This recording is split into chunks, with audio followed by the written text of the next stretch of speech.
down this Twitter network. I'm feeling like a explorer. Dare I say Columbus? They may take my statue down. I may be defrocked on certain works. Feel like Cristoforo Columbus or Colombo, maybe. Maybe it was Colombo. I don't know. In the actual Italian. But I once did a lot of research on Columbus to do a speech. Columbus.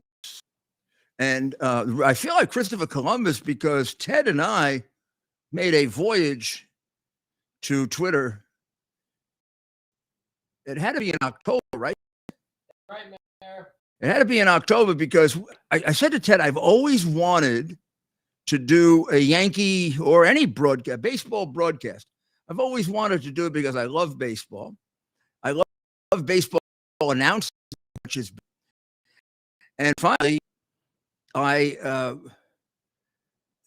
enjoy radio and television. And Ronald Reagan told me this great story about when he used to do the Chicago Cubs. Say that the for our Get It people is on. You see what I'm saying? So they'll be able to hear me for a little while. Oh, no, it was in the menu, but it was still okay. On. It was on. Okay. Yeah, it was on. But good. It's always good to chat. Got to push it in more. That's it. We don't. Our Get It people are very important to us. You should know that. And you all are very important to us. Every single one on all our networks are very important. Just so you know, Twitter is our main one. So tonight we don't know until it's over, but there'll be somewhere between a minimum of 70, 80,000 to maximum about 120 on Twitter. By the time you go through at night and people listen to it as a rebroadcast, a podcast, there'll be about 150, 180, 200 on Twitter. And then the others make up another 50 to 70 on all of them. And we're very appreciative. We really are to have you making the decision to come and listen to us. And we're going to start advertising more because of course we want to extend our reach even further, but this has all been basically without advertising and word of mouth. And I really am so appreciative that you're listening in. And I hope we're giving you what we promise. And what we promise is to give you that part of the that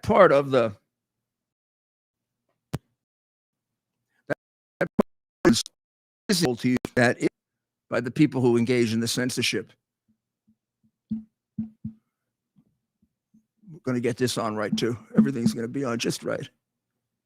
Still got you loud and clear, Mayor. Oh yeah, I know, but somebody on here that it makes me feel better when they're on. I feel like people can hear me. I know they can hear me anyway. Red button, so that red button's up. Oh, don't really need to take that off, but okay. I'll begin with tomorrow. And that's why I made the comments about, Twitter, because as I said, not too many people were doing live broadcasting, if anybody, on Twitter. That's right. So we see Yankees, and we did simulcast. We didn't do play-by-play because we're afraid that might be illegal because they always have those announcements.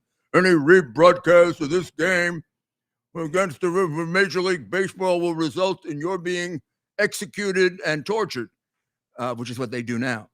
So I had it on television, and I would describe it not quite play-by-play, but give some of the history of the Yankees, and all of a sudden we look at our numbers, and we got 100,000 people were joining us. I think even more. And the Yankees got through one round. In the second round, they got beaten by the team that named themselves after a prophylactic, right? The Guardians.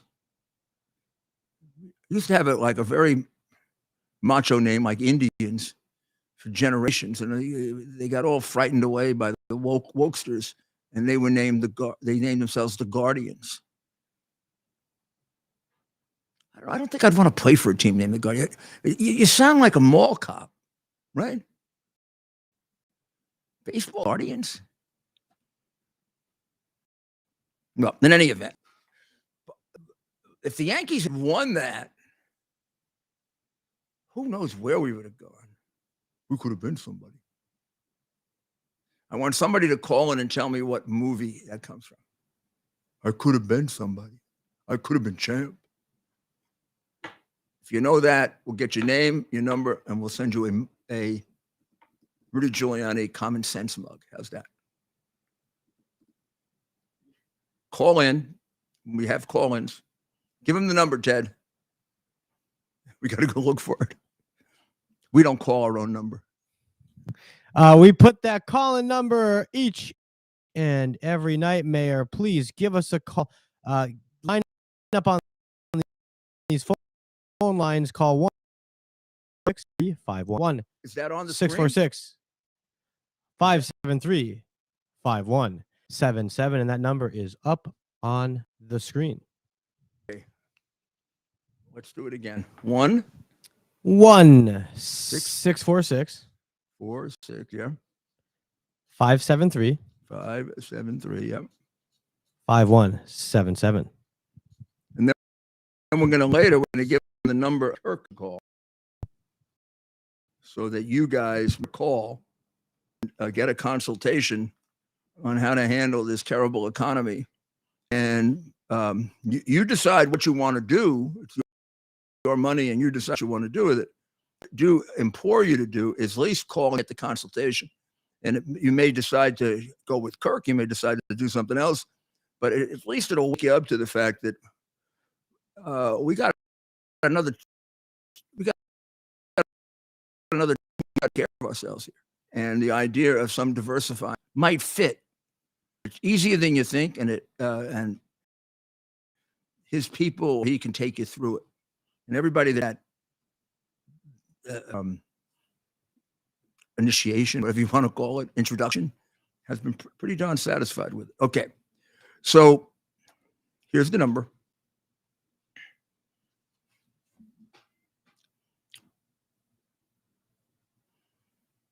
So another reason why I wanted to do the broadcast was Ronald Reagan did it. He first job. He radio broadcaster for an out-of-town station that covered the Chicago. But you don't remember this because you're not. But it used to be in the old days when baseball was just on radio. They couldn't go. A lot of the stations couldn't get hookups. Whenever any event, they would broadcast the game on the ticket tape. So I'd be sitting here in New York, and let's say the Yankees were in Cleveland, all right? And I'd have the ticket tape machine next to me in the radio station, and it would go play by play. You know, Phil Rizzuto's at bat. He's the first batter for the Yankees, and Rizzuto's at the ball one. So make it appear as if you were at the ballpark. For at the plate, Bob Lemon is on the mound for the Indians. Bob Lemon, and in those days, because they had a talk, and Mel Allen particularly was the most famous of them. They used to give you a whole thing, to keep talking, and they actually described. He goes into the windup. He winds up, and he throws ball one, low and inside to Phil Rizzuto, the Yankee shortstop, number 10. And they kept talking and talking and talking. So that was his first job, and he would do it on the ticket tape. Tick, tick, tick, tick, tick. You hear the ticket tape in the background. And they had sound effects from the stadium, which we could do on our little machine here with the little buttons that I'm always curious about, those little magic buttons. So I always wanted to do it. Then the Yankees lost. And I don't know, I guess we enjoyed it so much, we said, why don't we just continue and we'll talk? And we'll figure out a way to get some calls, because I get frustrated with my radio show, which ends at 4 o'clock, because I always leave mean, I only see 12 calls, but I think there are 20 backed up. And I feel bad, and I have to balance on the show ads, right? There are a lot of them. Commentary, which is what from the profiles we do, that's the reason most of the people listen in to hear my commentary. The people who agree with it, we get a lot of people that listen in who are hoping Rudy makes a big mistake. They can humiliate him with. And then guests, call in guests, people that we interview, probably do that twice a week or so. And then we have calls. And so we can take on a full news day, maybe 2 calls, on not such a full day, 5 or 6, but we got 20. So I thought, well, we'll do a show here. And we did all the research and we figured out how to do it and we put it together ourselves. And it was a little disappointing at first. We got about 8,000 the first night, I think. I think it was about 8,000. But then the next, maybe even 6,000. Then we went up to 7 and then 8. And I told Ted, that's good. Until we stop growing, let's not get worried. And we kept growing and growing and growing. And then we did our first 50,000 and we were really happy. And then we did our first 100,000. I think by Christmas time, we were over 100,000. I'm pretty sure. And then we've just been, and we've gone right now, a fair average for us when you put everything together is about 250,000. But we've been over 300,000 a few times, way over. But that's not every night. So we're a representative show. Those are the numbers Newsmax was getting before they got the Fox windfall. And we're still pretty close to them. Like when we do 350, they do 450. And they are advertising a big network, right? All due to you. And when we advertise, we really have big expectations. So all of this is to tell you that DeSantis is a copycat, because as to announce on Twitter. And even though I haven't made an endorsement, but if anything, if you listen to my commentary, it leans toward my good friend, of course. I'm glad that he picked Twitter to do it. It's good for Twitter. It's good for everyone. I think Elon Musk has done a great thing, just like I think the guy who runs ABC has done a great thing, John Catsimatidis. These people are saving the First Amendment for us. So I'm glad that he's doing it, and I hope he gets credit for it. And now we're going to tell you all the reasons why you shouldn't vote for him. But in any event, I mean that it's not being sarcastic or anything. And it sounds like and that should really put us on the map if Tucker does it, and does a show on here. It'd be great.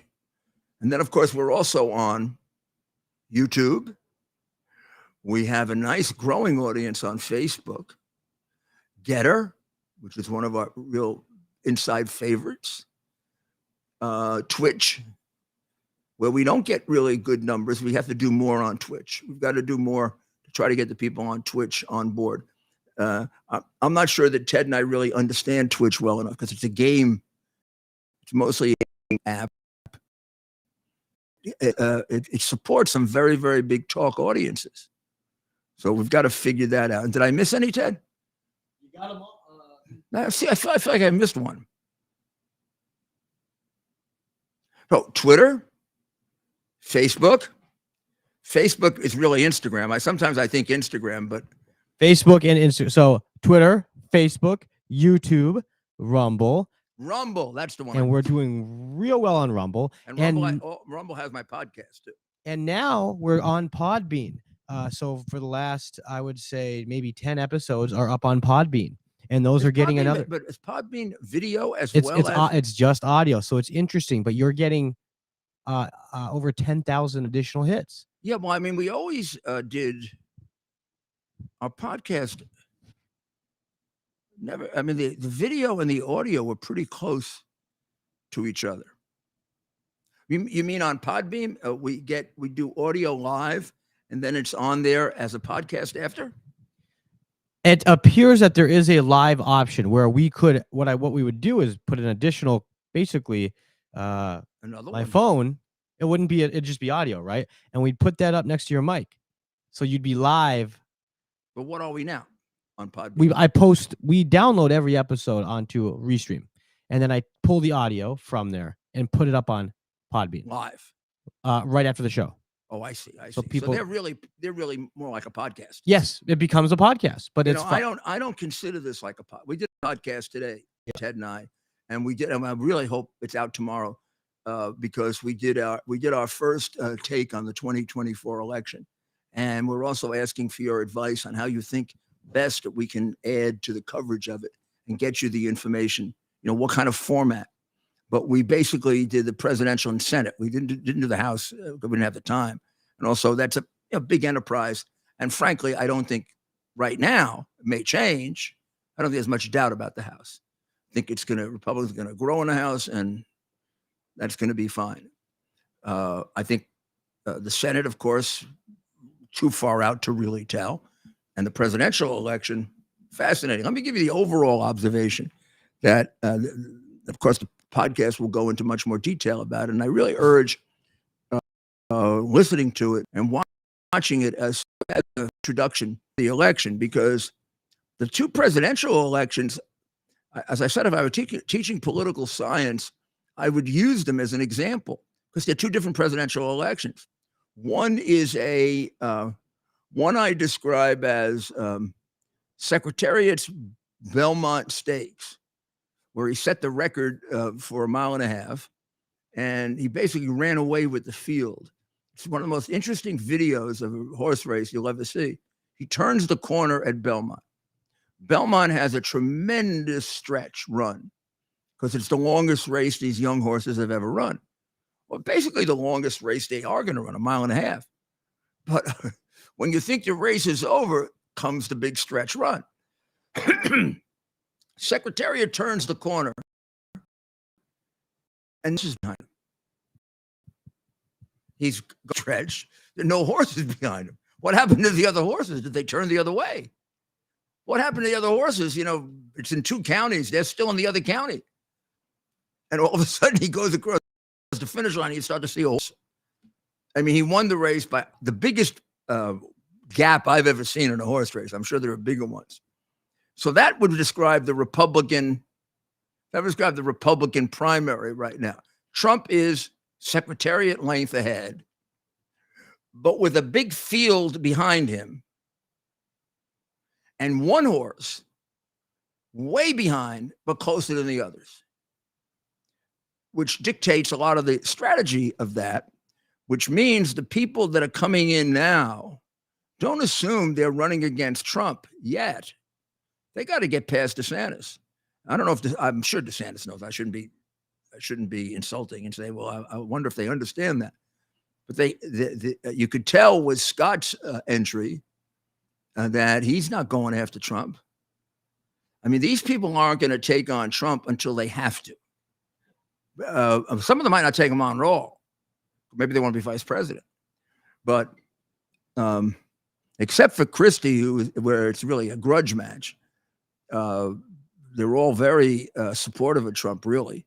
And it's a smart thing to do, because you've got to get past DeSantis before you have a chance of beating Trump. Why get this base going after Trump when you're not running yet? You're running for number 2 before you can run for number 1. So you can see it in the comments recently made by Nikki Haley. You can see it in the comments made by Vivek Ramaswamy. I think I would take Asa Hutchinson out of that, because he seems to have a bitterness toward Trump, and he's really, and I like Asa. He's a friend of mine. I think Asa is making a mistake, because he's taking on a candidate he shouldn't have to take on yet. And there is always the worry in taking on Trump that his base is going to hold it against you forever. It's really what destroyed Nelson Rockefeller as a possible presidential candidate and got it booted out when Ford picked him for vice president. Republicans insisted that he be taken out because of his failure to support Barry Goldwater. And that was a race that, Goldwater wasn't going to win. This is a race where Trump right now is ahead.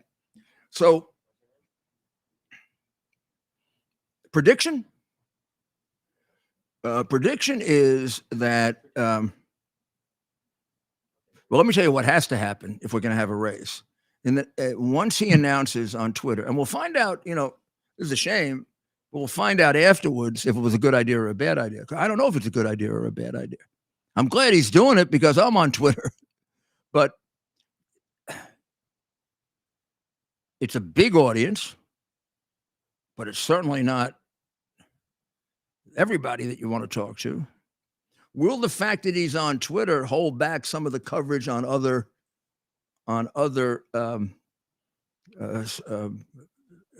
channels and networks? I don't know. It isn't like Twitter was a few months ago, where it was a part of the corrupt cartel that acts like they're part of, Pravda, meaning, part of the left-wing conspiracy to censor news, where, Twitter was favored very much. Now everybody hates Twitter, and they all hate Elon Musk, who's doing a fine job. And I think Elon is doing the right thing. First of all, he supports DeSantis. He endorsed him, and I would imagine, from DeSantis's point of view, one of the pluses is having Elon Musk sitting with him when he's announcing for president. I mean, you couldn't get, from the point of view of the Republican electorate, for Trump, you probably couldn't get anybody better to sit next to you. And by doing it on Twitter, you get that picture, which is a good one for him. So that's a plus from it.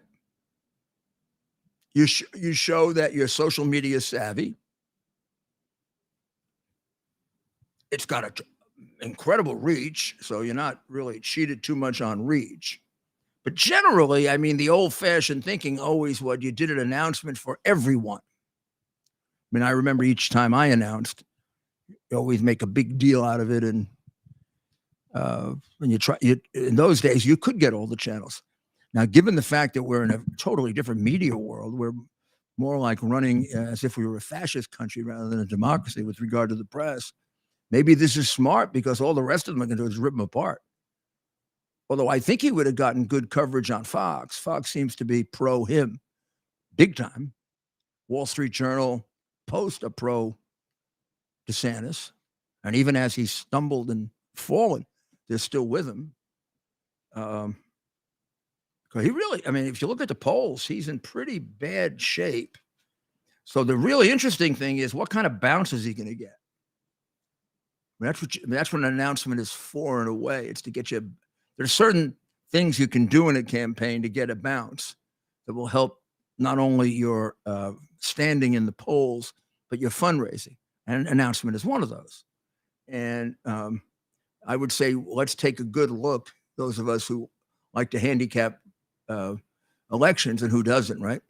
If you're an American or you're red-blooded, and you have interest in something, if you can't get interested in an election, I don't know what's wrong with you. So I'm interested in knowing, and I don't know the answer to, and I'm going to ask Ted, because Ted has been involved in a lot of campaigns. And if you had a bet, Ted, does he get it? So now I would say we just did all the numbers. He's at about 8%, right? That's right. I think it rounds off to 20%. Right. If we looked when we looked at the Real Clear Politics averages, and then we had that other group of like 50, and that's okay. So does he get a bounce or doesn't he? I think he gets a bounce, a small bounce, Mayor. 4%, 5%. I don't even think that high.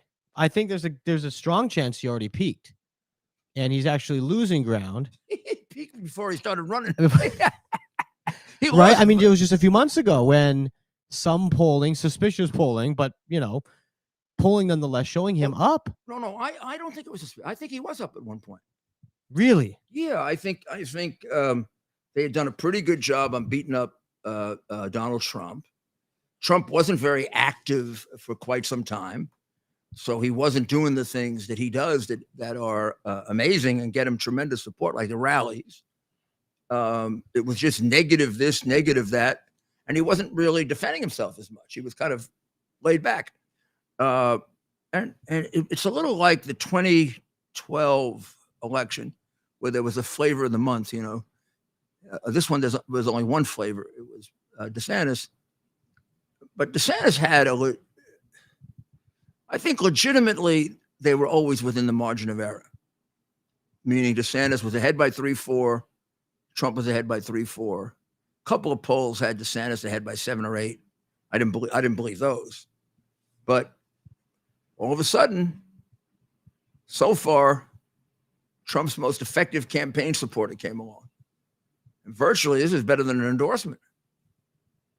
What happened? Here comes Alvin Bragg. Thank you, Alvin, for indicting me. I run away with the field.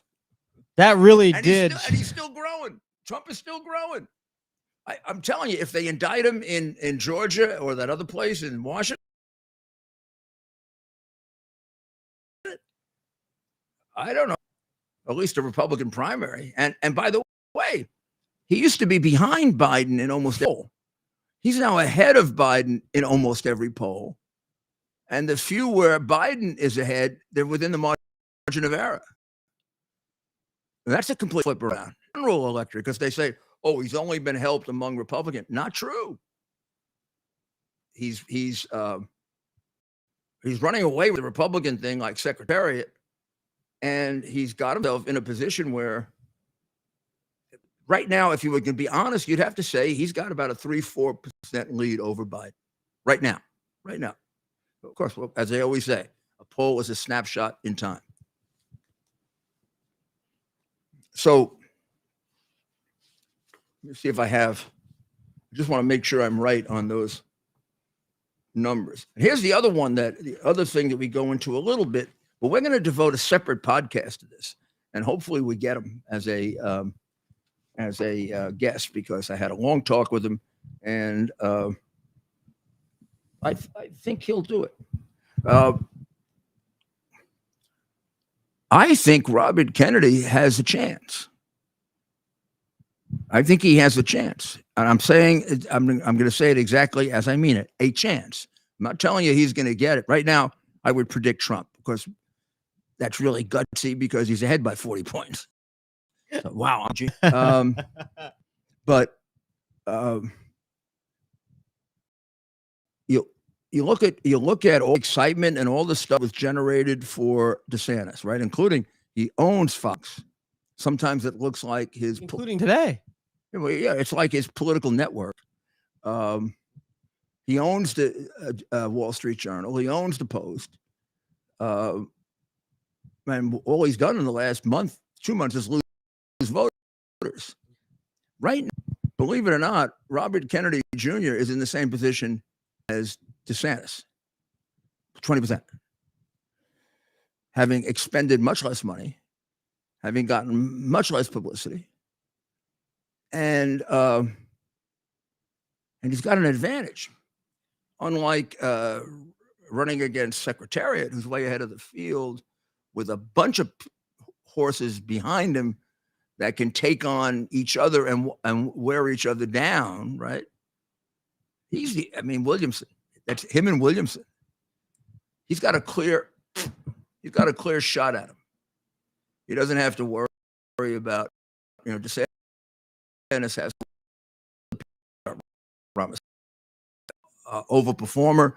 Worry about Nikki Haley, who so far hasn't shown anything, but she's got a lot of potential. I mean, she's got the same experience he has, and plus foreign policy. He's got to worry about Christie. Christie last time performed his service by taking somebody else out and losing. And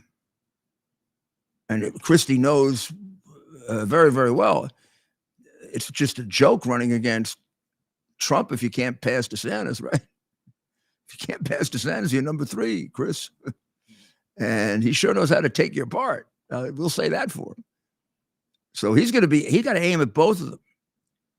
I think the smart thing, and I really mean this, and I don't say this as one who favors, you might think favors Trump, but you probably think right. It doesn't make sense if I'm behind DeSantis. It doesn't make sense for me to take on Trump now. He does have, depending on the poll you're looking at, he's got 58 to 70% of the Republican vote. And he's tight. They are sensitive and very defensive about him in the sense that they feel he's been, really badly put upon. Again, you're not shaking any of those people loose by going after Trump right now. So I would try to take out DeSantis. I'd try to become the DeSantis if I were. Make sure I got all the candidates here. How many have announced, Ted? I mean, so you have DeSantis tomorrow. We had Tim Scott yesterday, who did a beautiful announcement in terms of his long-term career. The guy just helped himself yesterday. And obviously didn't take on Trump. He may at some point if he gets past DeSantis. But what's the point of taking on Trump if you don't get past DeSantis? What do you want to help Biden for? And that's where this is where I get upset with DeSantis. And Ted is going to rush to his defense. I know that because Ted he's a little prejudiced in DeSantis' favor. And that's a joke. That's a joke. Our law on that. DeSantis can't do anything right. He can't do anything right. But well, Mayor, this you asked who was in and who is in the race. Of course, you have President Trump, Ron DeSantis announcing tomorrow. Nikki Haley is already announced. Right. Vivek Ramaswamy has announced, and Tim Scott has announced, and Asa Hutchinson has announced. So those are the people that are Pence in. has not announced, although he's like number 2. He's number 3 after Consistently, he's number 3, which I guess a former vice president. That would make sense. Weak numbers, like 6-7%. It's almost like it must be his, Indiana and maybe a small portion. And I understand it. Who really did appreciate his demeanor and just how he carried himself as vice president, not counting the final. No, there may be people who agreed with him on that too. I mean, if it's 7%, there might be 7% who agreed with him on that. But you're right, Mayor. I find that interesting. They continue to include him for I guess, just because he teases the run. And in some polls include other people, right? You see Mike Pompeo, who I think now has ruled it out. He's out. He ruled it out. But up until he ruled it out, they were including him. Yeah. Even now, they include like Greg Abbott, Rick Perry. Oh, we're missing another person. Speaking of Rick Perry, Perry Johnson, gentleman from Michigan. He's running. I thought he was that was like a reality show or something. I didn't think he was really a candidate. But has Christie announced? I don't think so. No, Chris Christie has not announced. I'm sure we'll hear about that when he does. Oh, I'm sure he makes a lot of noise. Well, Mayor, should we play our ad and take some calls coming out of the break? Yeah. And then there are a couple other things I want to call to your attention before we. Yeah, we'll take some calls and we'll listen to the ad for Kirk now. And apparently, you had a quiz question earlier. We have someone on the line who says they can answer it. Did you ask about a movie? I did. Somebody has an answer for us, so we'll take that call after this important. Okay, message. They haven't answered to. I could have been champ. I could have been champ. Faith and family, freedom and finance are 4 things that we would do anything to protect. I trust the team at Kirk Elliott, PhD, Private Advisors, with providing the advice and sound strategies to take advantage of the inflationary pressures, the high interest rates, and the international challenges we face today. The Kirk Elliott team, with over 29 years of experience, shares our values and believes in people over profit. They can help you protect your finances from the big government policies that are out of our control. So what's in our control? The decision to act or not to act is within our control. I encourage you to act. Call Kirk Elliott, PhD, private advisors today. Start working with a team that will help you protect your retirement assets with gold and silver while sharing your desire to protect your faith, family, and freedom. Call them today, 720-605-3900. That's 720-605-3900, and tell them Rudy sent you. Or simply fill out a request for a free consultation at kirkelliottphd.com/Rudy. It was a very, very sophisticated outfit. I mean, meaning they had very sophisticated technology capable of getting a very good look at Offutt Air Force Base in Nebraska, headquarters of the U.S. Strategic Command, Malmstrom Air Force Base in Montana, one of 3 bases that maintains and operates Minutemen III ICBMs. Fort Leavenworth, Kansas, home of the Army's Combined Arms Center. Key Air Base, 2 stealth bombers. Not so stealth if they Fort deployment.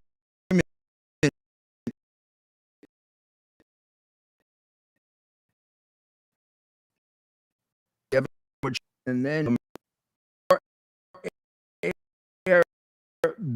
Air Force Base in South Carolina.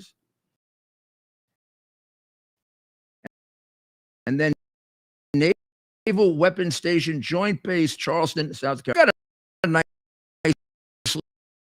little tour, right? Nice, comfortable jets all around to protect you.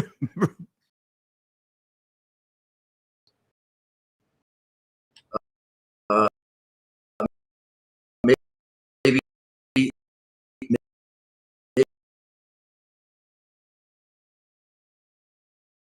I would assume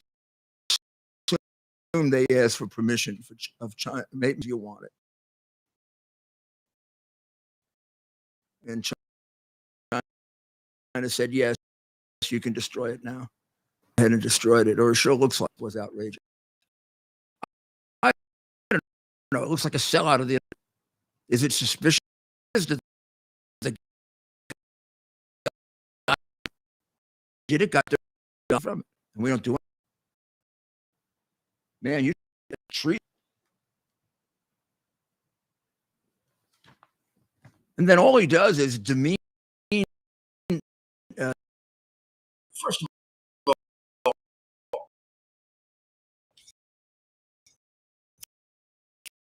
they started describing to him what big, actually.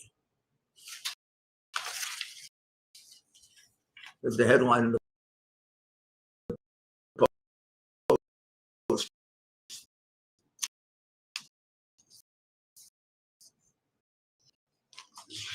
Everything they wanted. This really happened. I mean, this is one of the deliverables for the $31 billion that they paid him. Sure wasn't Hunter Biden's advice that they were paying for. They're not stupid. He is engaged in quite a problem with problem with illegals. Now, there have been illegals for a long time, and New York City's never been a hub. But now New York City has a mayor that's worse than de Blasio in many ways, because he's creating problems worse than de Blasio. So he's trying to get himself out of a somewhat self-created problem, right? Adams is.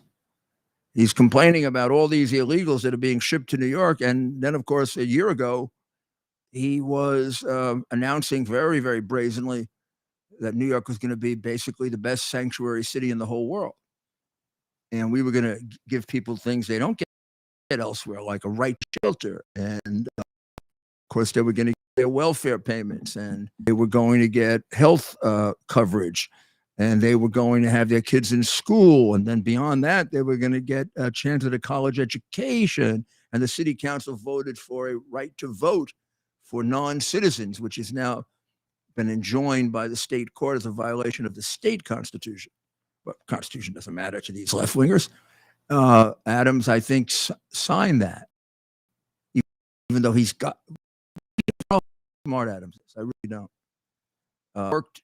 He worked in the police department when I was the mayor, and he was basically the head of an organization, 1,000 black men in law enforcement or something, basically complained all the time. And as I said, I never remember any arrest he ever made. But he often talks about being a police officer. He doesn't talk about his experience as a police officer. His experience of as a police officer was demonstrating, I think, against the police department. And I know he's one of the favorites of Commissioner Ray Kelly, who was the longest standing police commissioner in New York City, and was actually police commissioner under my successor, Michael Bloomberg, because he completely misrepresented.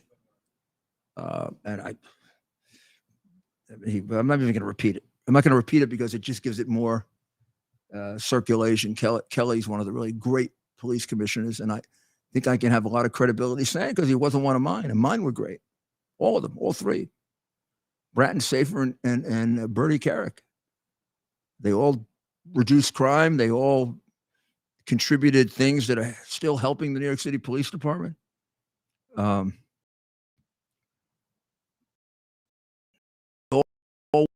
were predicted hell. First wasn't going to be able to. Then Safer wasn't going to be able to bring crime down any further than Bratton, and he did just as well or better than Bratton. And then Safer wasn't going to be able to bring it down after Safer and Bratton brought it down so much, and he may have brought it down more than anyone. And then he was there for 9/11. So those are great police commissioners. But I think they would tell you it's important to have a mayor that's supportive. They didn't, and we don't know if this guy's supportive or not. We don't. And it's very, very odd. I mean, very strange. And you're in a very difficult position. You're complaining. Then you're making it work, get them jobs. I mean, there's a certain simplicity in, well, it's better if they're working, but now look at the package you're offering to people that are illegal. Oh, come on in. We won't stop you at the border. You may have to make some concessions with the Mexican cartels because they control the border. We can't speak for the cartels, but you'll have to do what they want in order to get in. That could mean carrying drugs. It could mean giving up your daughter. It could mean making some contacts for them in various all over the country. It doesn't mean anything good. And remember, when they come to your neighborhood, they've been pre-cleared by the Sinaloa cartel. Because we don't do a vetting, U.S. So now are we take a call, Mayor. You know what we have to learn how to do? We have to learn how to get some music where we could play like a da-da-da-da. And we can do that. I know we can do that. We have the machine to do it. So, first call, answer to your quiz question. We're going to go. This is our first quiz, I think. This is our first quiz question of the show. Let's go to John. John, are you with us? Yes, I am. John? Okay, you know the question, right? It was Yes, from what movie? I do. From what movie does I'll just do the last part. I could have been Champ. I could have been somebody. Where's that come from? Marlon Brando Man, on the waterfront, the scene in the back seat of a car talking to the other actor Rod playing Steiger. his brother. Rod Steiger. The other actor was Rod I Steiger. didn't know that. Yeah, the other actor was Rod Steiger, another great actor. I mean, one of the truly remarkable actors, because I think he made his brother throw some fights. Now, he was like the organized crime connected to organized crime that controlled the waterfront. It's a great movie, by the way, Correct. and very accurate about how the mafia controlled the New York waterfront and basically ultimately destroyed it. There is no waterfront anymore. New York is no longer a port, either New York or Brooklyn. There's a small one in Staten Island. The mafia and the unions killed 800,000 jobs by refusing container ship. They wouldn't do it because they wanted to keep the number of employees up. So are you a movie buff? Oh, you're not kidding. I got that movie on CD, on DVD. On DVDs, yeah. What would you? In that movie, in the back window of that scene while they were in the car, they didn't have any road to put in the back, any film to put in the back windows, so they just put up curtains. Oh my! I have to look at that. Yeah, sure. I mean, it was way back in the 1950s, right? And they did, now, I wasn't even born yet. I was, unfortunately, but I didn't. I don't remember. I don't remember seeing it. Then I saw it later, and of course, I became quite interested in it because I did a lot to go after the mafia and controlling the New York waterfront was a very, very International Longshoremen's Union. ILU is the union that was involved, and their stubbornness in reducing some of the workforce cost them the whole thing. Cost them the entire. Go along with container shipping. The shipping companies moved to Baltimore, New Jersey, Virginia, and New York had nothing left. One of the. You are a hero for what you did for Times Square and everything you've done after 9/11. Just to hear from you, and God bless you. Thanks for calling, John. God bless you. Oh, listen, John, will you stay on for a few minutes? I'll do a little talking and give us your address because I'm going to send you a mug. This number, your name, and maybe I'll call you back after the show. Sure. Okay. Awesome. Text us your mailing address. We're going to start doing this now. I have a few. I thought I had the smartest audience. Every day, I mean, every once in a while you get a wacko, but it's not like it used to be. I used to do talk radio. Well, before I was mayor, I substituted for Bob Grant a few times and Hannity. And you used to, back in those days, you used to get a fair number of woo. Now, my goodness, they're so smart. And even on my colleague show, I listened to Greg Kelly. He gets a lot of good calls, or Bo Snerdley, or. So we have another one. All right, save it. All right. My point is, John, I would be like John, more you like, are now just sharing with him like the corruption there. John, you're on live. Hey, John, how are you? Hi, good evening, sir. Excellent to hear you. So what's up? What do you want to talk about? Well, I just wanted to just share. I had worked for years when I was younger as a teacher in New Jersey in the Union City area, and let me tell you, Mayor Brian P. Stack, the senator, very corrupt, the whole area, and this whole thing with Governor Chris Christie. I would imagine if he does, say he wants to go forward, there's going to be a lot of push and help in, steering ballots towards him, and as a worker in district in that area. I mean, it doesn't matter if you're a teacher, policeman, fireman. If you don't pay for like the dinners they have every twice a year, and to the civic association, all this kind of stuff. They keep track, and you don't get after school work or extra overtime or this and that. So they really kind of manipulate the city workers to actually vote and keep the people in power. It's just really terrible. So there actually is cheating in elections. Oh yeah, I mean they keep track of everybody. So they know if you don't vote, you don't get to pay to play. I mean, for me, I couldn't get extra overtime at all because I had family. I had I wouldn't walk around knocking on doors, tell people hey, bark at people, hey, vote for this guy, vote for this. And as a result, it definitely rolls down to the point where you just don't get any you don't get to move up in any way, and no matter what field or what area you're working in. It's kind of really terrible. And all the tickets actually have a number that coincides with your name. So when you apply for a job, they say you're blackballed, basically. That's how So they basically they use the government workforce as their political army, and if you don't go along with it, they pretty much make it impossible for you, or as impossible as they can, and trying to force you out. Right? Isn't that? Yeah, and it's nuts. I even had out of state ID for many years. I never changed it over. I was in the election polls. I could vote at any time for and I'm not even in the state or in the city. Just because I was in the city as a worker. So that's so just you want to tell sharing with you some of it. Was it both parties do it, or was it just one party? Well, it was, I guess, at one point, and and then he, I guess, switched over. I don't know when, but so it's really over here.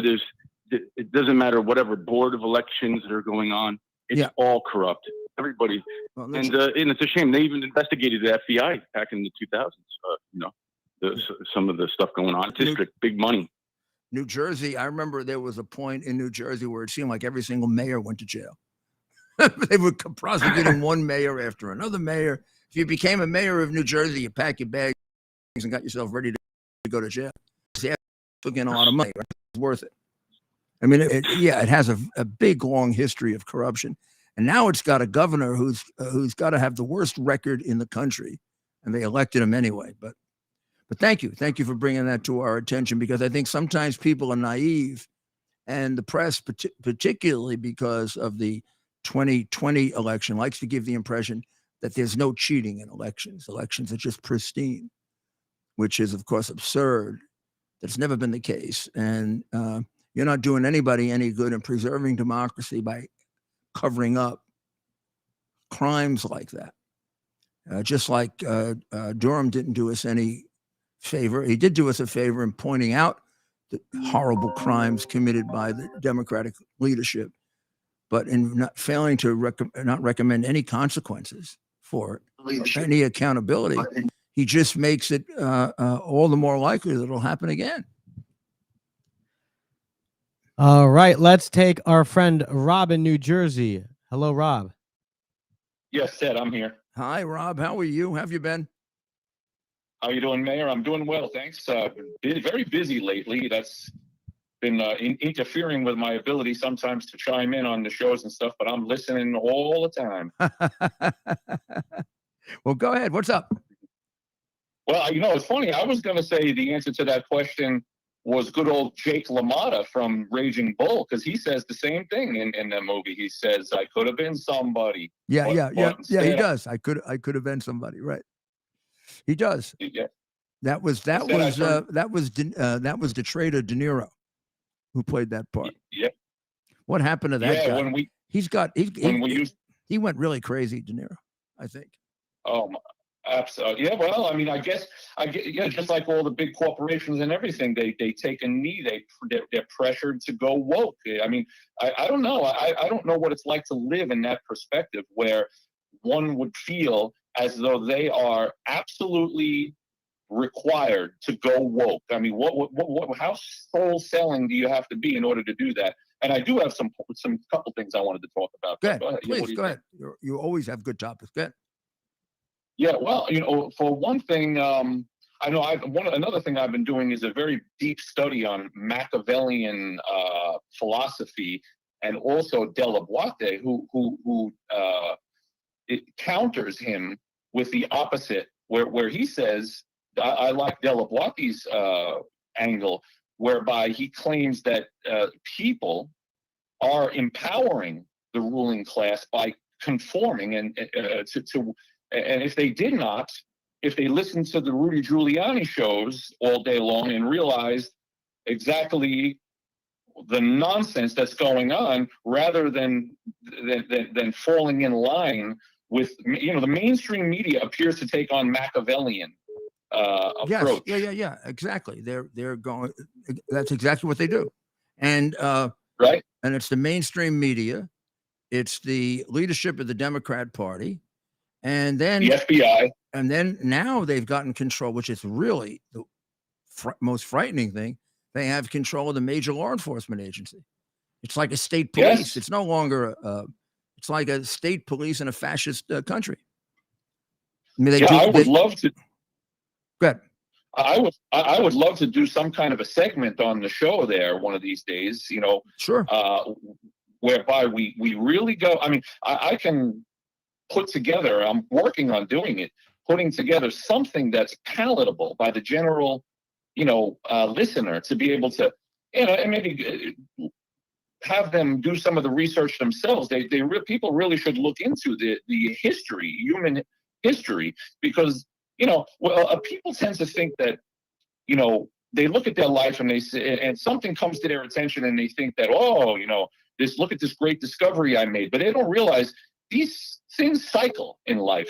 These same kind of areas of contention were happening literally hundreds of years ago, all the way back to Plato talks about it, and Socrates. You're absolutely right. They happened in Greece. They happened in Rome. They happen in the Bible. If you read the Bible, you'll see examples of this kind of corruption. They happened in the Dark Ages. They certainly happened in the Italian city-states, or in the English Empire as it developed. Yeah, absolutely, absolutely. This is part of human nature. It isn't.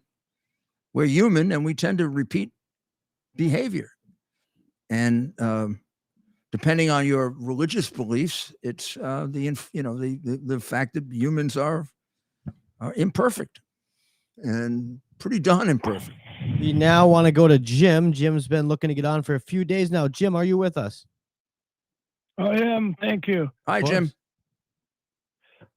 Rudy, last week you had, I don't know if you even commented on it, you had, after the stream was over, you guys left it on. It was very funny. We had a good time in the chat. You guys were eating pizza or ordering pizza and everything. It was really, well, it was really fun.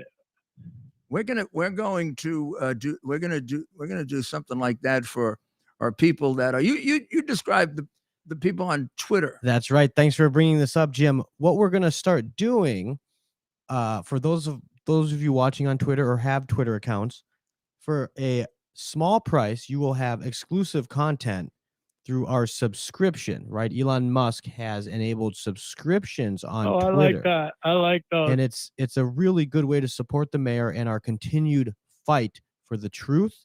And, the content you get here, you can get nowhere else.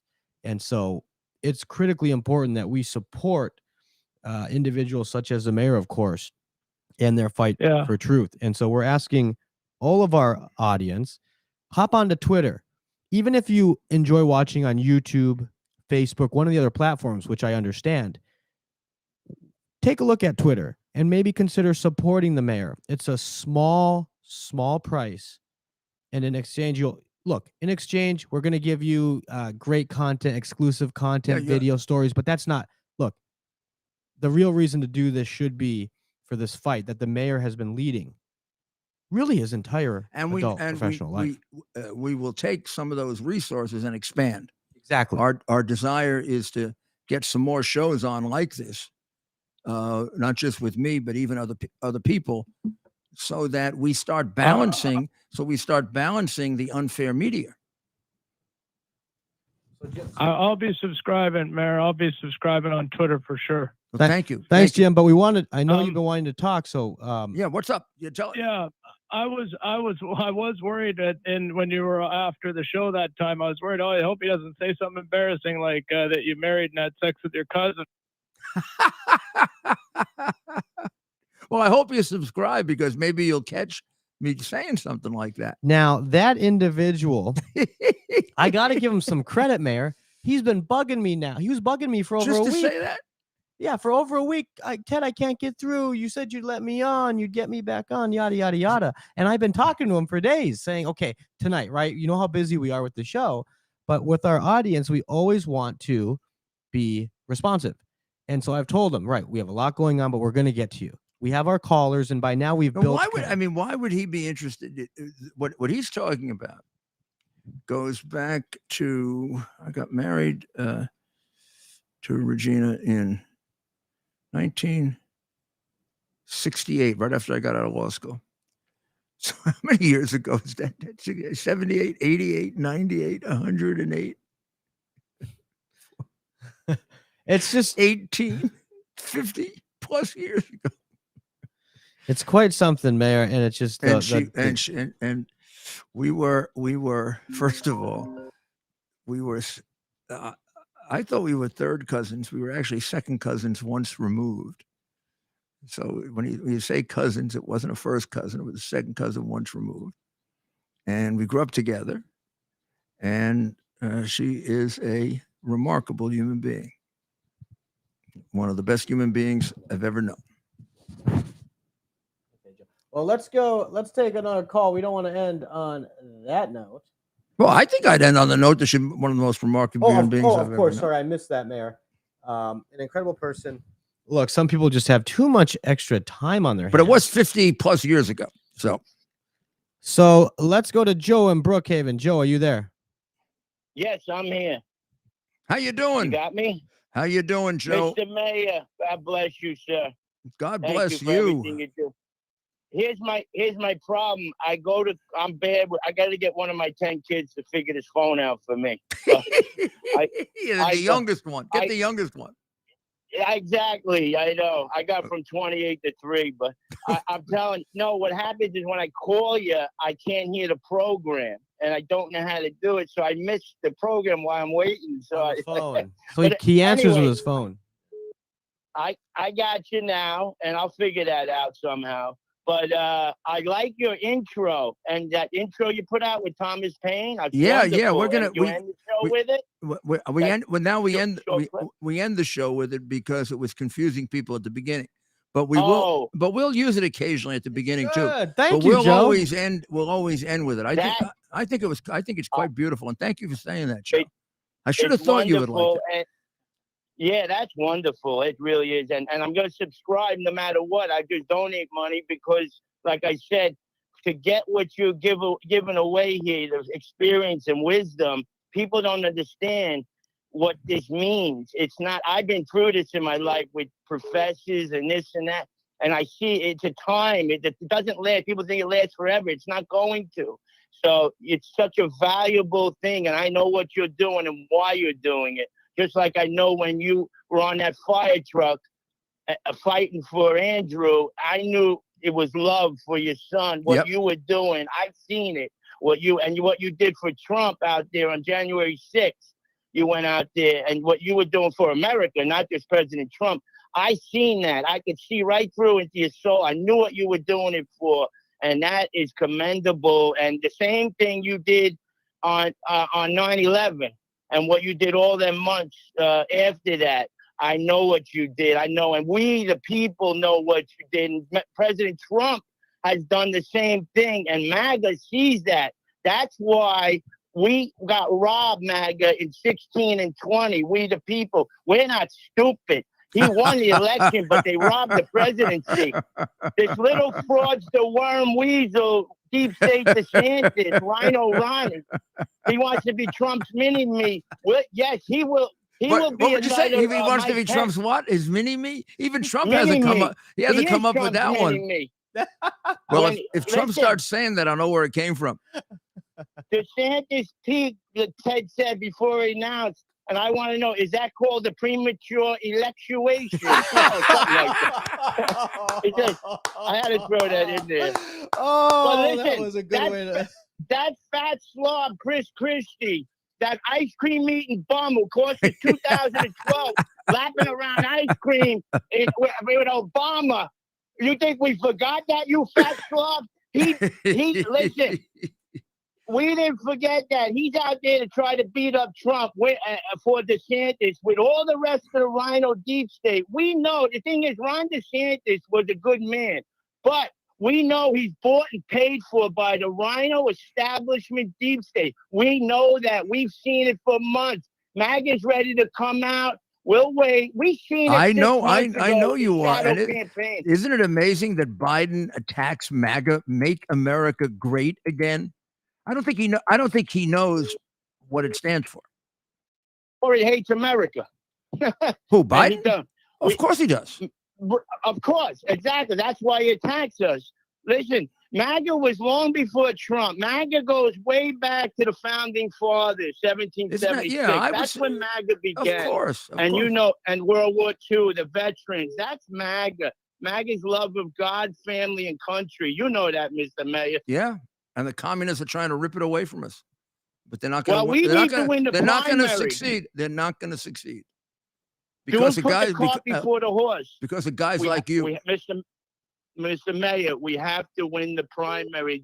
DeSantis and the Karl Rove and McConnell and all those establishment who fear the Rhino, the uni-party deep state, fear President Trump and the American people, that we the people that he gave it back to. Because let me tell you, the economy's dead out here. I'm on East End, Long Island. Tell everybody. They don't know. Tell people where you are. It's an interesting I am area. in Brookhaven. I'm out in Suffolk County, out in Long Island, but I work on Long Island, New York, and Brookhaven Township. And I'm in the hamlet of Brookhaven. But listen, this is back when Biden in 08 to 15, the economy tanked. I remember it. I'm not here. Listen, I work on Meadow Lane, Lily Pond Lane. I could throw roads out that you know where they are. Yeah, sure. Out in. Yeah, of course. I've worked on all out there.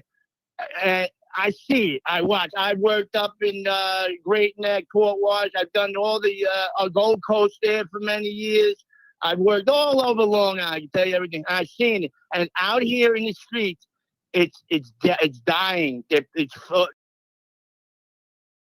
Believe me, the economies, we were booming on all cylinders. You were, absolutely. I mean, it was one of our strongest economies ever. Yep, and it's happening. The stock market may show people, but I know what's happening in the streets here. I see it. And these illegals that are here, they've been around here for 30 years. You go out here, they're taking, now it's worse. Now they don't even, out in Suffolk County, they don't even go on the job sites. They don't even check for comp insurance. They just hire them. We've been battling them for years out here. They're empowered. And Adams is empowering them even more than was the case before. But we have got to come out to the warehouse.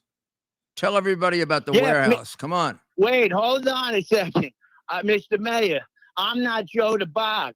I'm Joe with the 10 kids. I meant to say that to you last time. I know Joe the Box. Oh, I thought you were.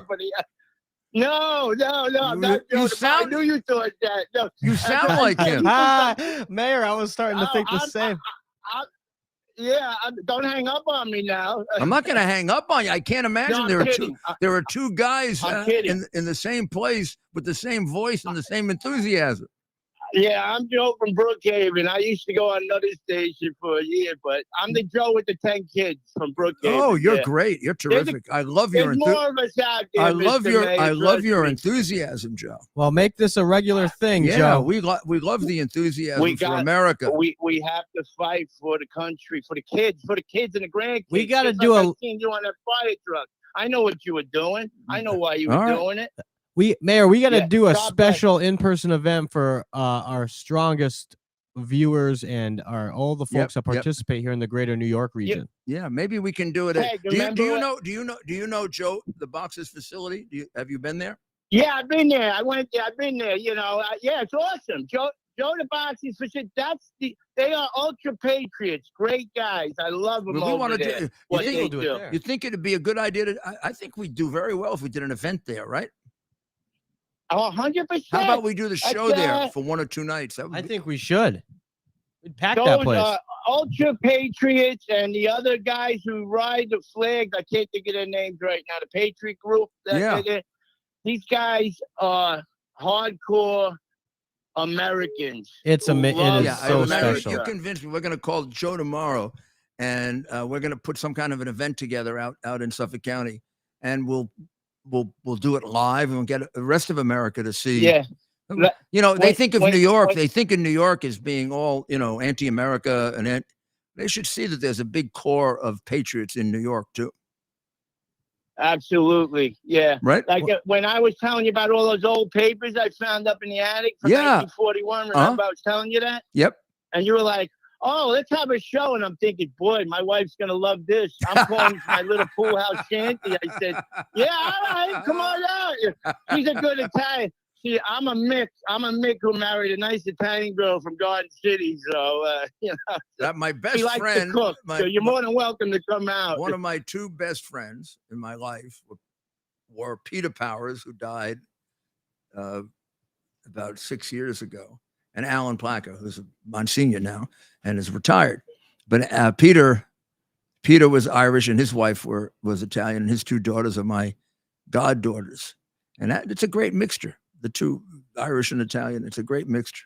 I got my brother-in-law, my sisters all married because I got 7 sisters growing up. Just And you, one brother. wait a second, you and 7 sisters? One brother, 7 sisters. Oh, So boy. my sisters marry all Italian guys, and you know I married, and my brother married an Italian girl, and I married an Italian girl. You know, like Well, is she a good cook? that's why I married her. Oh, She told my wife, well, besides other things, but she loves to cook. She All said, right. listen, she had 3 brothers. She What- says, listen, one Sunday, she goes, why don't you watch the football game and I'll cook some spaghetti and meatball. I almost fell off the chair. I said, oh my God, are you kidding me? My wife loves, listen, I married up. I don't deserve her. Yeah. Trust me. well, God bless you. Trust me.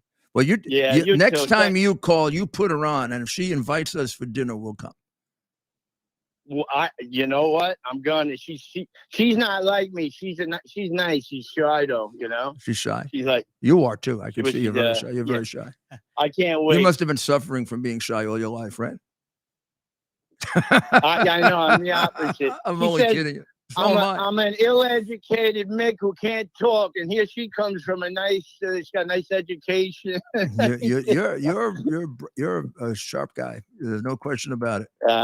Thank you. I admire you so much. Thank you for the time. No. You call us. We got the Holy Spirit on our side. Oh, That's I like that. I like that's that. the ace in the hole. Well, We got the Holy Spirit on our side. I do one special prayer for our country every night. I always have, but now for a very special purpose, and to save us. Give you something. To save us. You know, if Thanks for the call, Joe, and be sure to stay in touch. thank you, Joe. And And you call us back. You call us back and invite us. And yeah, but I have to warn you, this guy Ted. I mean, I've never seen anybody eat the way he does. Man, oh man! And wow. On that note, Mayor, we didn't want to end. We had Joel in Israel calling, and I Yeah. didn't want to end without going to him. If you have an extra minute for Joel, Yeah, are we in soccer time? we are well into soccer time, Okay, but we we'll do- want to get We'll do a nice quick call and Great. Joel. It's Joel. hello, Joel. Yes. How you Oh, doing? that was fast. Are we on? Yes, you are. I can hear you. Oh, okay. Hey, guess where I am? I always like to guess Okay. where. Yes, you'll never guess. I'm in South Florida for my brother's wedding. Well, God bless you. Um, Isn't that nice? and he wants you to come. So you and all your 150,000 Followers. invited as well. So what? Where? You mind telling us where in South Florida? Well, you know, with what's going on, I can tell you offline, but I think with Okay, what's going on in the good. world, I'd like to Okay. keep All it right. an undisclosed location. You enjoy yourself. How does it feel to be back in the States?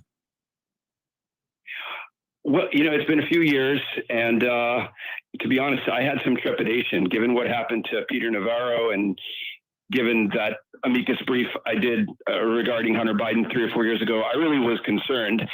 And if there are any FBI or Mossad agents listening, the truth will set you guys free too. Yeah, and you better leave Joel alone, or we'll come after you. You leave that. This guy's a treasure. You leave him alone. I had some trepidation, and it's good. It's good to be back. Grew up in South Florida. You know, despite everything that's going on in the country, the Middle East is still a bit more tense. So we really are blessed in this country with such abundance. Yeah, we are. We forget that sometimes. Yes.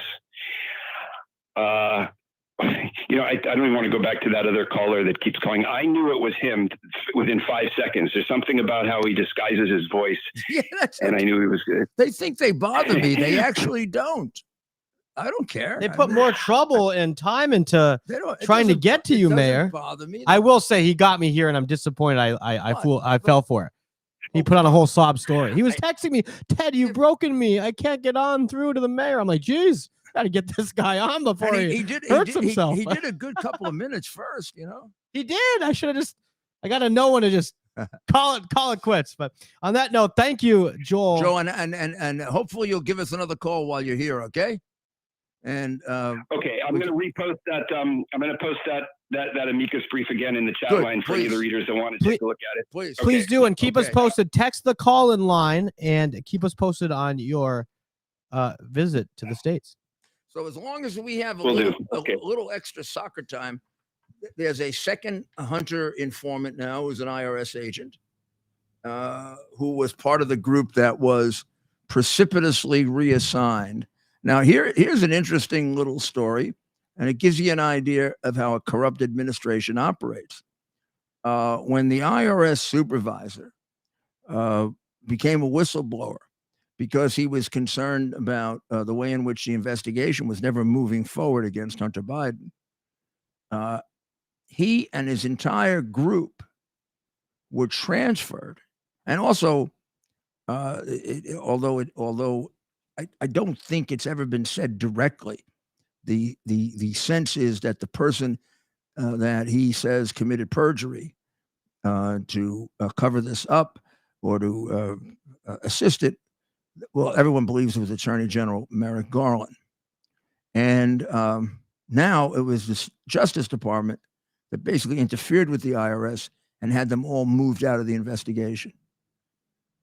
So the guy raises questions with the conduct of the investigation, and he's taken off it and all of his people. Now there's a second whistleblower who looks like he is corroborating. And if I recall correctly, what they have is Joe Biden directly being involved in a situation where policy was changed to assist someone who gave them money. And these are IRS people. And they're being basically intimidated. Disorganized crime or what? What is this? This is something. I mean, it really is completely awful. I had the opportunity to interview Greg Jarrett earlier on ABC when I was on the Katzen and Rita show because John was off today. And I didn't get a chance to ask him because it was right at the very end of the show, but he has done a very, very good analysis of what he calls the silence of Obama, Biden, Brennan, and FBI boss Comey. The silence, and this is very, very significant. This is a very big crime that was buried by Durham in a paragraph. And here's the crime. In 2016, the very end of July and beginning of August, the the um, the CIA, or at least Brennan, this is Brennan saying that they got this in. Maybe he produced it. I don't know. But the CIA got very corroborated and very strong evidence, intelligence evidence, however you want to describe it, that Hillary Clinton was working with people in order to develop a allegation against Donald Trump that he was involved in collusion with Vladimir Putin, and that she was going to float this in order to get, she was going to support this. And I don't know if they knew at the time that she was doing it or was doing it and paying money for it. They sure found out after a while. And that she was going to create the allegation that Trump was being assisted by Putin in the election in order to get the emphasis off her and all the heat she was taking for the 33,000 emails she destroyed, the hard drives and computers that she destroyed, and the classified information that she mishandled in a way much worse than either Trump or Biden is being investigated for today. And he briefed the president of the United States, the vice president, the attorney general, the head of the FBI, that this was going on. And they didn't do anything about it. They didn't do anything about it. And then they were briefed again. And I remember one briefing, I may have the date off, but it was around January 10 of 2021. And it's when Susan Rice, later on, in fact, right before they leave the White House on the 20th, she goes back into her notes and she adds a statement to it that that Obama ended the discussion by telling everybody to do the right thing. Well, they didn't do the right thing.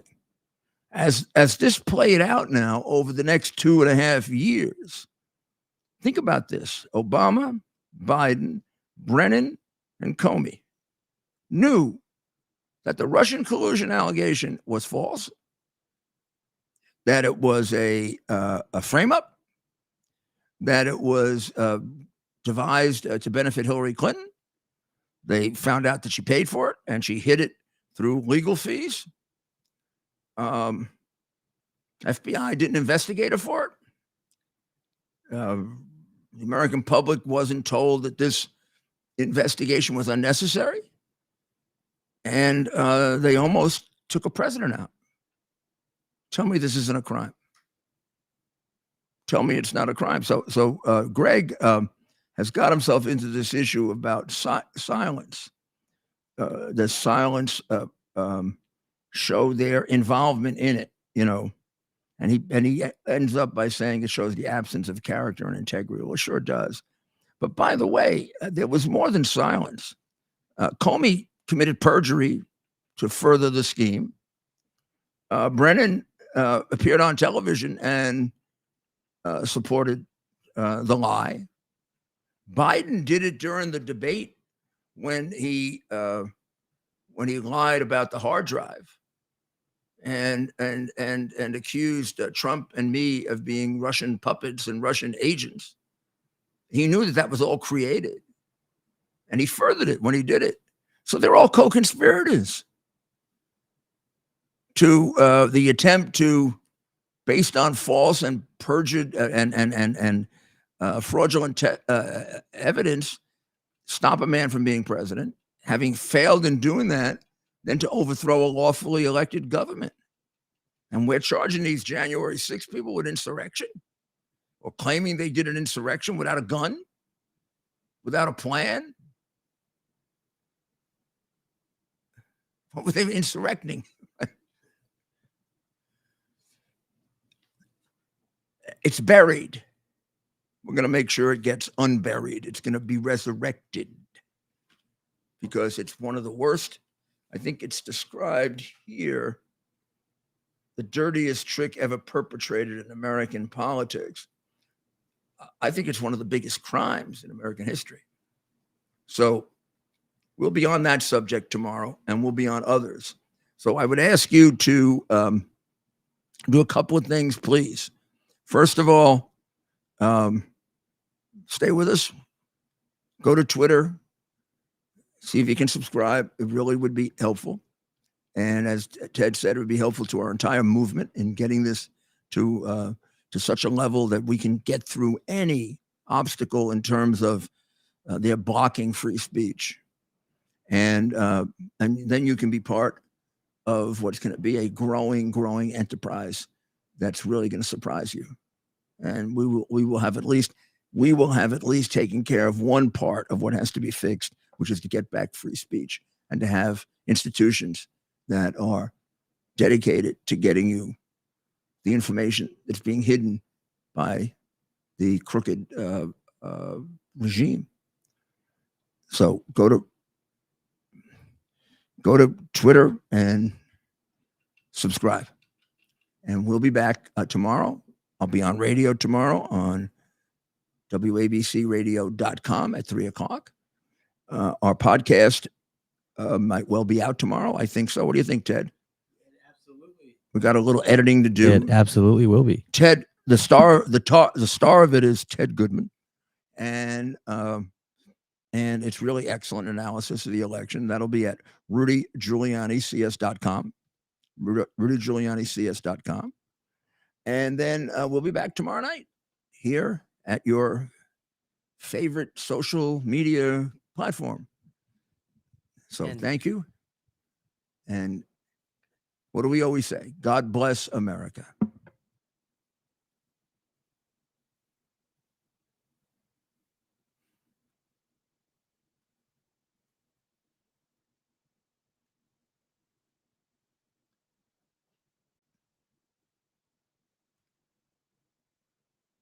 Our purpose to bring to bear the principle of common sense and rational discussion to the issues of our day. America was created at a time of great turmoil, tremendous disagreements, anger, hatred. There was a book written in 1776 that guided much of the discipline of thinking that brought to us the discovery of our freedoms, of our God-given freedoms. It was Thomas Paine's Common Sense, written in 1776, one of the first American bestsellers, in which Thomas Paine explained, by rational principles, the reason why these small colonies felt the necessity to separate from the Kingdom of Great Britain and the King of England. He explained their inherent desire for liberty, for freedom, freedom of religion, freedom of speech, the ability to select the people who govern them. And he explained it in ways that were understandable to all the people, not just the elite. Because the desire for freedom is universal. The desire for freedom adheres in the human mind, and it is part of the human soul. This is exactly the time we should consult our history. Look at what we've done in the past and see if we can't use it to help us now. We understand that our founders created the greatest country in the history of the world, the greatest democracy, the freest country, a country that has taken more people out of poverty than any country ever. All of us are so fortunate to be Americans. But a great deal of the reason for America's constant ability to self-improve is because we're able to reason, we're able to talk, we're able to analyze. We are able to apply our God-given common sense. So let's do it.